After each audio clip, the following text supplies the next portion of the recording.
అరచేతిలో వైకుంఠం చూపించేటటువంటి ప్రయత్నాన్ని అయితే చేశారు తప్ప అంకెలను మార్చలేరు కదా. అసెంబ్లీ సాక్షిగా చెప్పినటువంటి అంకెల్లో వారి డబ్బా మాటలు, గాలి కబుర్లు, అసత్యాలు ఒక్కొక్కటిగా వారు చేసినటువంటి కామెంట్లకి ఆన్సర్లుగా కూడా కనపడ్డాయి. మూడో బడ్జెట్లో ఏ ఒక్క వర్గానికి కూడా న్యాయం చేసేటట్టుగా చెయ్యాలనే ఆలోచన ఉన్నట్టుగా కూడా కనిపించలా.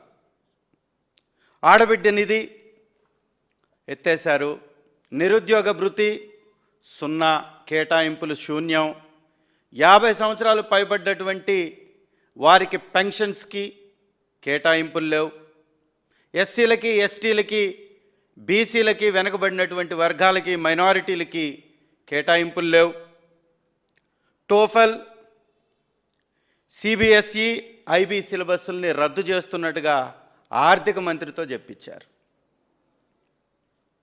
రెండవది, అంకెల గారడీలతోటి వారు గతంలో చెప్పినటువంటి గత బడ్జెట్లో ఎన్ని తప్పులు చేశారో, వారు ప్రవేశపెట్టినటువంటి బడ్జెట్లో మూలధనం వ్యయం ఎంత ఖర్చు చేస్తామని చెప్పారో అది కూడా సాధించలేకపోయారు. 9 నెలల తర్వాత 2025-26కి మూలధన వ్యయం చేసింది ఎంత అంటే 19,000 కోట్లు మాత్రమే. చూపించింది మాత్రం వాళ్ళు మొట్టమొదటిగా చూపించింది 40,635 కోట్లు, సవరించింది మళ్ళీ 33,134 కోట్లు. ఏమయ్యా రాదు అని సవరించిన తర్వాత మళ్ళీ ఈ సంవత్సరం 48,000 కోట్ల రూపాయలు మూలధన వ్యయంగా ఎలా మీరు చూపిస్తారు? ముక్కుతూ మూలుగుతూ 2020-25కి 25-26కి 20,000 కోట్లు ఈ 10 నెలలకు చేయలేనటువంటి మీ చెత్త ప్రభుత్వం నెక్స్ట్ ఇయర్కి, వచ్చే ఏడాదికి 48,000 కోట్ల రూపాయలు ఏ విధంగా చూపిస్తుంది? ద్రవ్యలోటులో ఈ దేశంలో టాప్, ఆదాయం 3% లోపు, అప్పులు మాత్రం 30% పైన. ఆదాయం పాతాళాన్ని చూస్తుంటే అప్పులు ఆకాశాన్ని చూస్తున్నాయి. పోనీ ఇంత అప్పులు చేసి ఏమన్నా మధ్యతరగతి వారికి, వ్యవసాయ ఆధారిత రైతులకి, విద్యా వ్యవస్థకి, వైద్య వ్యవస్థకి, పారిశ్రామిక రంగానికి ప్రోత్సాహాలు ఉంటాయంటే నిజంగా నామమాత్రమనే చెప్పాలి, ఇంకా కొన్నిటికి శూన్యమని కూడా చెప్పాలి. నాడు నేడుకి 500 కోట్లు కేటాయించారు. ఈరోజు వరకు ₹1 ఖర్చు చేయాల. 2 సంవత్సరాలైనా కూడా నాడు నేడు కింద రూపాయి ఖర్చు చేయాల. గత సంవత్సర బడ్జెట్ని 3,22,359 కోట్లకు చూపించి సవరించి మళ్ళీ 3 లక్షల కోట్లకి తగ్గించారు. మరి ఈసారి మాత్రం 3,30,000 కోట్ల పైచిలుకు చూపించారు. ఎలా పెరిగింది? ఎలా పెరుగుతుంది? ఆదాయ వనరులు ఎక్కడా పెరుగుతున్నట్టు చూపించలేదే. రోజు రోజుకి ద్రవ్యలోటు పెరిగిపోతుంటే 2047కి 15% జిఎస్డిపి టార్గెట్ అని, స్వర్ణాంధ్ర అని పెద్ద పెద్ద మాటలు, కాకమ్మ కబుర్లు. ఈ బడ్జెట్ మొత్తం మాటలు ఎక్కువ, కేటాయింపులు తక్కువ. ఏ ఒక్క వ్యవస్థకు కూడా కేటాయింపులు లేవు. తల్లికి వందనం అరాకొరా కేటాయింపులు, రైతులకి పంట సహాయం అరాకొరా, కొత్త పెన్షన్ ఊసేలేదు. ఈరోజు వరకు ఒక్క పెన్షన్ ఇవ్వలేదని మంత్రి చెప్పాడు. 50 ఏళ్ల పైబడ్డటువంటి బీసీలకి, వారికి ఇస్తానన్నటువంటి వారికి కేటాయింపులు లేవంటే టోటల్గా ఎత్తేసేశారు. ఇక ఈ బడ్జెట్ తర్వాత వాళ్ళ యొక్క ఉనికే ప్రశ్నార్థకం అయ్యేటటువంటి పరిస్థితి కనపడుతుంది. వాళ్ళు ఇంకా పూర్తిగా అన్ని వర్గాలని వదిలేశారని చెప్పకనే ఈ బడ్జెట్ చెప్తూ ఉంది. ఈ బడ్జెట్ ప్రకారం ఆదాయం కనపడలేదు, ఆదాయ మార్గాలు చూపించలేదు, కొత్తగా వచ్చినటువంటి పరిశ్రమల ఉనికి లేదు. రోజు రోజుకి పన్నేతరుల ఆదాయం తగ్గిపోతూ ఉంది. ఇక ఎటు చూసినా కానీ అప్పులు కుప్పగా దాదాపు 3,16,000 కోట్ల పైచిలుకు అప్పులు. ఏమన్నా మాట్లాడితే వైఎస్ఆర్ కాంగ్రెస్ పార్టీ మీద పడిపోతారు. చంద్రబాబు నాయుడు గారు గత ప్రభుత్వ విధ్వంసక పరిపాలన, విధ్వంసకుడు మీరండి. రాష్ట్రాన్ని నిలువునా దోస్తుంది మీరు. 3,33,000 కోట్లు 5 సంవత్సరాల్లో, కరోనా 2 సంవత్సరాలు ఉన్నా కూడా అప్పు చేసి వైఎస్ఆర్ కాంగ్రెస్ పార్టీ 4,10,000 కోట్ల రూపాయలు ప్రజలకి ప్రత్యక్షంగా పరోక్షంగా అందించింది. 1-2 1,35,000 ఉద్యోగాలు సచివాలయ వ్యవస్థలో కల్పించింది. 15,000 పైచిలకు సచివాలయాలు నిర్మించింది. నిత్యావసర సరుకుల దగ్గర నుంచి ఆరోగ్యం బాగలేకపోతే అందించే మందుల వరకు పేదవాడి గడప వద్దకు తీసుకెళ్ళింది. మీరేం చేస్తున్నారు? పేదవాడికి అరచేతిలో వైకుంఠం చూపిస్తున్నారు. ఈరోజు మీరు చూపించినటువంటి బడ్జెట్లో మీరు చెప్పినటువంటి సూపర్ 6 పథకాలు, ఈ సూపర్ 6 పథకాలకి కేటాయింపులే లేవు. ఇక కేటాయింపులు లేకుండా పథకాలు ఎలా సూపర్ సక్సెస్ అయ్యాయో మీరే చెప్పాలి. అన్ని విధాల అందరినీ మోసం చేసినటువంటి బడ్జెట్ ఇది చెప్పడంలో ఏమాత్రం సందేహం లేకపోయినా కొన్ని కితకితలు పెట్టాడండి ఈ పయ్యావుల కేశవ్ గారు. బడ్జెట్ ప్రసంగం సీరియస్గా సాగుతుంది అనుకున్న మధ్యలో కొన్ని కామెడీ జోకులు. వాట్ చంద్రబాబు నాయుడు గారు thinks today, nation thinks tomorrow అంట. ఇలాంటి కితకితలకు మాత్రం కొదవే లేదు. ఇంకొక జనసేన నాయకుడిని మనం చూసాం. మనం దేవాంశ్ గారి గురించి ముఖ్యమంత్రి అవుతాడని చెప్తున్నాడు. మరి ఇవన్నీ ఆయన పొగుడుతున్నాడు జనసేన ఆయన, నేను పొగడకపోతే ఎలా అనుకున్నాడేమో బహుశా. ఈ కితకితలు కూడా పెట్టేశాడు. పేదవాళ్ల కోసం 204 అన్నా క్యాంటీన్లు ప్రారంభించేశారంట. సార్ ఉన్నదే 175 నియోజకవర్గాలు సార్. మీ లెక్క ప్రకారం పేదవాళ్ళు వచ్చి అన్నా క్యాంటీన్లోనే అన్నం తినాలనుకున్నా నా నియోజకవర్గంలో ఇప్పటి వరకు మీరు ప్రారంభించలేదు సార్. ఎర్రగొండపాలెంలో పునాదుల స్థాయిలోనే మీ యొక్క అన్నా క్యాంటీన్ ఉంది, మీరు ప్రారంభించేశారని చెప్తున్నారు. మా నియోజకవర్గంలో ఒక్కటంటే ఒక్కటి కట్టడానికి మీకు ముఖ్యమంత్రిగా ఇన్ని సంవత్సరాలు పట్టింది. 204 అన్నా క్యాంటీన్లు నిర్మించేశామని 16,347 ఉద్యోగాలు, ఉపాధ్యాయుల ఉద్యోగాలు భర్తీ చేయడానికి కార్యాచరణ సిద్ధం చేశాం. చేస్తాం, చూస్తాం, వస్తుంది, చేస్తాం. ఇదే కార్యక్రమాలు. ఈ రకంగా మోసం, ఈ రకంగా దగ, ఇంకా మళ్ళీ కితకితల్లో తగ్గించకుండా 90ల్లో లోటు బడ్జెట్తో మొదలైనటువంటి చంద్రబాబు గారి ప్రస్థానం ఇవాళ మిగులు బడ్జెట్తో మొదలవుతుంది అని చెప్తారు, కొనసాగుతుంది అని చెప్తారు. అయా పయ్యావుల కేశవ్ గారు, మీరు చెవులో పూలు పెట్టాలని చూసినా ఎవరికి పెట్టుకునే ఆలోచన కానీ మీకు పెట్టే సామర్థ్యం కానీ లేదు అనేది గమనించాలా. 1995లో చంద్రబాబు నాయుడు గారు మొదటిసారి ముఖ్యమంత్రిగా ఉన్నప్పుడు ఈ రాష్ట్రం మిగులు బడ్జెట్లో పయనిస్తుంది. ఇవాళ రాష్ట్రం తరుగు బడ్జెట్లో ప్రయాణిస్తుంది. వైఎస్ఆర్ కాంగ్రెస్ పార్టీ ప్రభుత్వంలో శ్రీ జగన్మోహన్ రెడ్డి గారి నాయకత్వంలో జిఎస్డిపిలో 11.43% పైచిలుకు జిఎస్డిపి సాధిస్తే 6% అని అబద్ధాలు చెప్తారు. కరోనా ఉన్నా కూడా 11.43% తోటి మేము దూసుకుపోతే ఈజ్ ఆఫ్ డూయింగ్ బిజినెస్లో నంబర్ 1 స్థానంలో అనేక సంవత్సరాలు వైఎస్ఆర్ కాంగ్రెస్ పార్టీ కొనసాగితే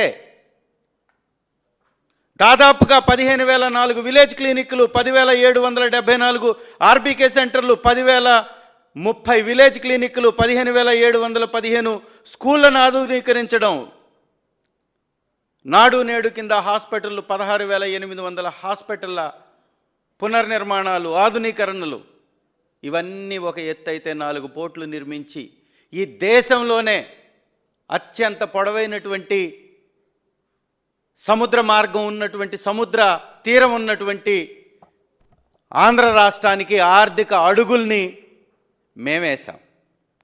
ఇవాళ చెప్పుకోవడానికి ఏమీ లేక సిగ్గు లేకుండా అదానీ డేటా సెంటర్ని గూగుల్ డేటా సెంటర్ అంటారు. నీ కరపత్రమైనటువంటి ఆంధ్రజ్యోతిలో 2 రోజుల ముందొచ్చింది అచ్చేసినటువంటి తాటికాయంత అక్షరాలతో వేసిన ఆ ఆర్టికల్ చదవండి అయ్యా.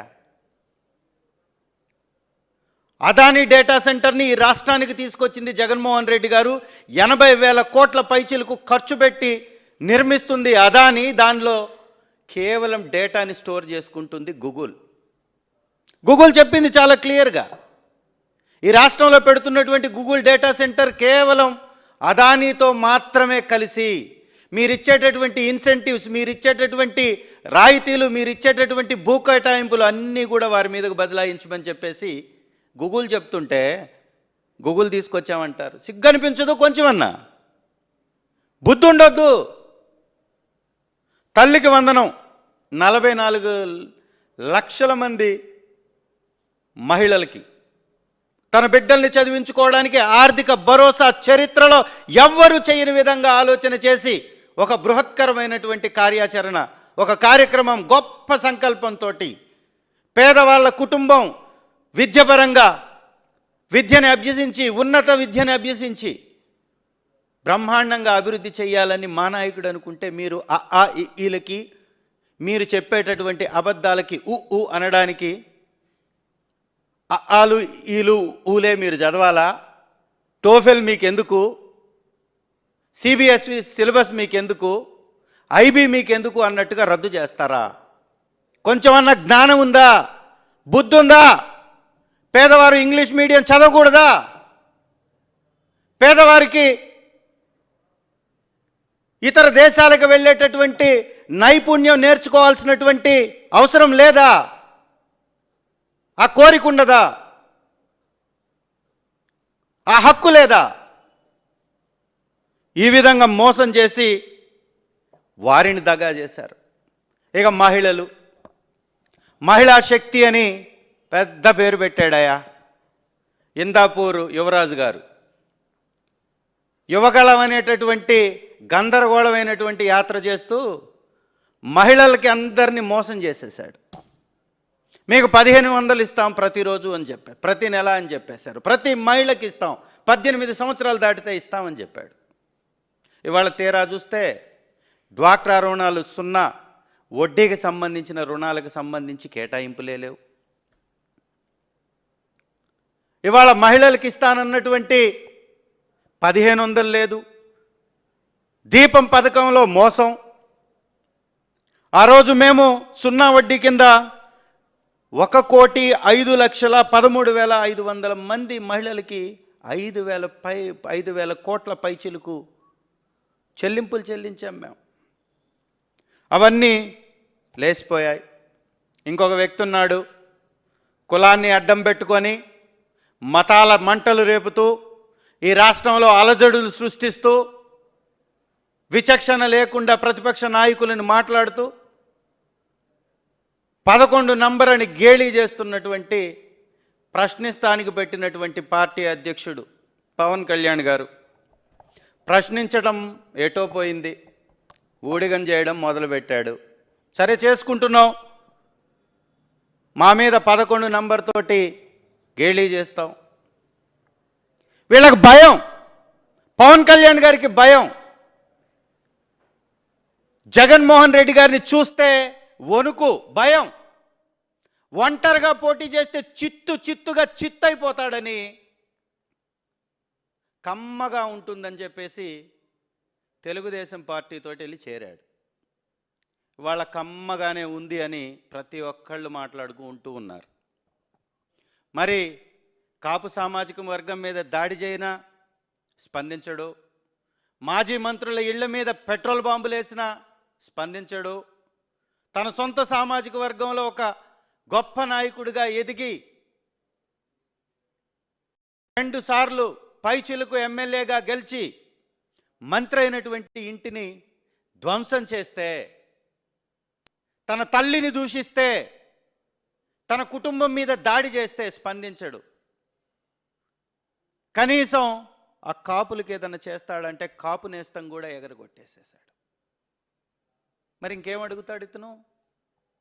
కాపు నేస్తం కింద ఆ రోజు మా ప్రభుత్వంలో 3,59,000 మందికి దాదాపు 2,030 కోట్ల రూపాయల సహాయం జరిగింది. ఇవాళ అది కూడా వెళ్ళిపోయింది.